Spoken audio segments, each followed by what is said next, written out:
Bismillahirrahmanirrahim. Assalamualaikum warahmatullahi wabarakatuh. Innal hamdalillah nahmaduhu wa nasta'inuhu wa nastaghfiruh wa na'udzu billahi min syururi anfusina wa min sayyiati a'malina. May yahdihillahu fala mudilla lahu wa may yudlil fala hadiya lahu. Amma ba'd. Puji syukur kita panjatkan atas kehadirat Allah Subhanahu wa taala. Karena di mana hingga detik ini jantung yang ada di dalam tubuh kita masih berdetak dengan sangat kencangnya. Bahkan darah yang ada di dalam tubuh kita masih mengalir dengan begitu sangat lancarnya. Bahkan hingga detik ini kita sebagai manusia, sebagai muslimin dan muslimat masih diberi kesempatan untuk menikmati indahnya iman dan manisnya Islam di bulan suci, di bulan yang penuh dengan keberkahannya Allah Subhanahu wa taala. Hadirin teman-temanku seiman dan seperjuangan yang dirahmati Allah Subhanahu wa taala. Tak lupa pula salawat beserta salam tetap tercurah luar limpahkan kepada junjungan baginda Nabi, baginda yang telah membawa ajaran agama Islam dari zaman kegelapan menuju zaman terang benderang, dari zaman jahiliyah, zaman kebodohan hingga ke zaman yang serba modern canggih yang saat ini kita rasakan kecanggihannya. Dia adalah kekasih Allah, yakni Habibana wa Nabiyana wa Maulana Muhammad sallallahu alaihi wasallam. Hadirin teman-temanku seiman dan seperjuangan yang dirahmati oleh Allah Subhanahu wa taala. Sekedar mengingatkan bahwa apa yang kita rasakan hari ini bahkan sudah setahun lalunya, bumi kita sedang tidak baik-baik saja. Kita dihimbau dan selalu dihimbau agar menggunakan masker, menjaga jarak dan mencuci tangan. Itu adalah protokol kesehatan yang wajib kita terapkan. Selain itu, di dalam agama Islam, kita sebagai muslimin dan muslimat harus menjadikan iman dan takwa sebagai sumber iman. Karena selain di luar, kita juga harus menjaga dari dalam. Merawat iman dan meneguhkan takwa dapat diyakini untuk membuat seseorang menjadikan imunitasnya ini sangat kebal dari serangan virus. Dalam artikel ilmiah ahli kesehatan yang telah banyak dipublish di medsos, bahkan sudah mendunia, di mana setiap manusia yang sehat itu pasti memiliki daya tahan tubuh alias imunitas untuk melawan berbagai macam mikroba. Setiap harinya tubuh kita ini menghirup mikroba, tetapi kita tidak langsung sakit. Karena di dalam tubuh kita ada yang namanya neutrofil yang melawan bakteri dan limfosit yang melawan virus. Hadirin teman-temanku seiman dan seperjuangan yang dirahmati oleh Allah Subhanahu wa taala. Neutrofil ini diibaratkan sebagai polisi dan limfosit ini kita ibaratkan sebagai TNI, di mana semua ini mereka bekerja sama melawan musuh yang masuk ke dalam tubuh kita.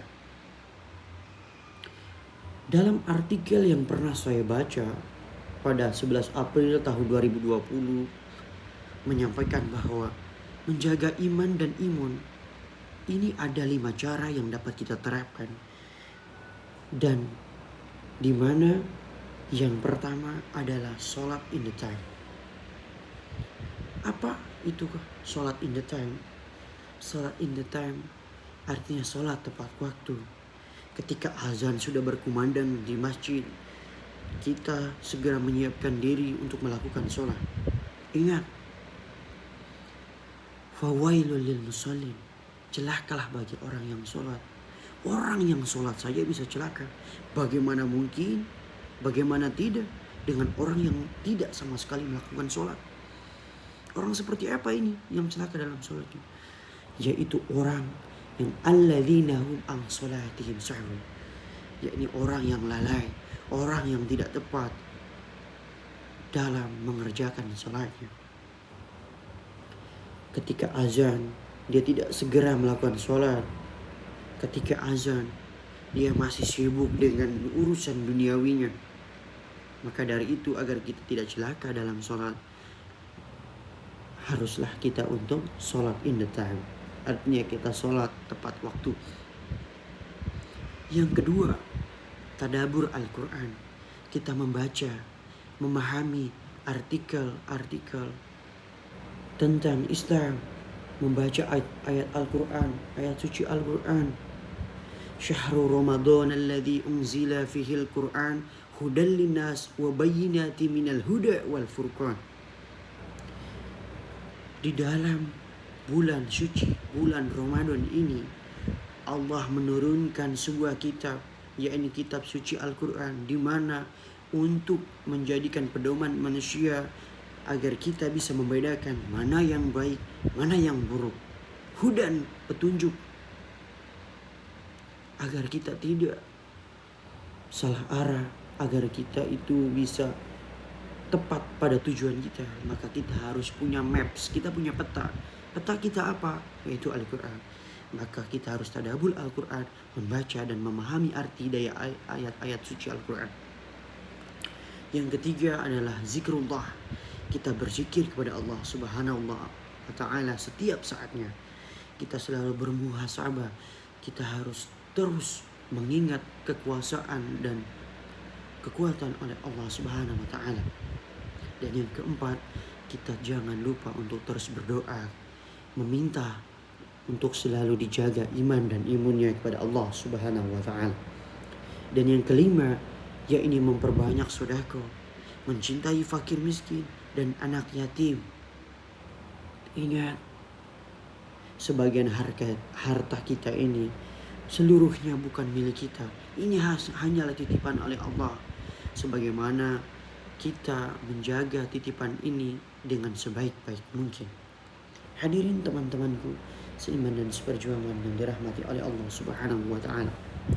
Mengapa iman dan takwa dapat menguatkan iman dan imun? Alasannya mudah saja.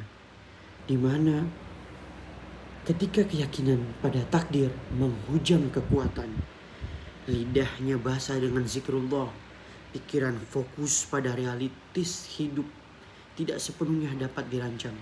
Maka ia siap hidupnya dipenuhi dengan optimisme, keselarasan hidup, dan kelurusan pola berpikir banyak dibentuk oleh jiwa optimis. Sabar, syukur, tawakal, dan ridho pada kehendak Allah Subhanahu wa ta'ala. Hadirin teman-temanku seiman dan seperjuangan yang dirahmati oleh Allah Subhanahu wa ta'ala. Akhirnya dapat kita tegaskan bahwa menyambut Ramadan ini kita tetap optimis, sabar, syukur, dan bersemangat untuk bertakwa. Karena takwa yang benar dapat membuat matangnya jiwa dan lurusnya pikiran, dan akhirnya menguatkan imun dan daya tahan tubuh menghadapi virus.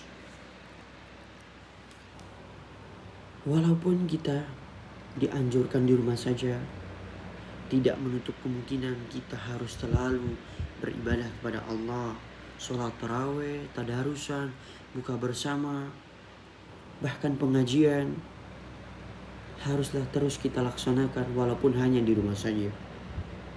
Untuk itu, untuk teman-teman sekalian, tetap kita jaga iman dan takwa kita kepada Allah Subhanahu wa ta'ala, agar senantiasa kita imun selalu terjaga. Untuk itu mungkin itu saja yang dapat saya sampaikan. Kurang dan lebihnya saya mohon maaf. Billahi taufiq wal hidayah. Wassalamualaikum warahmatullahi wabarakatuh.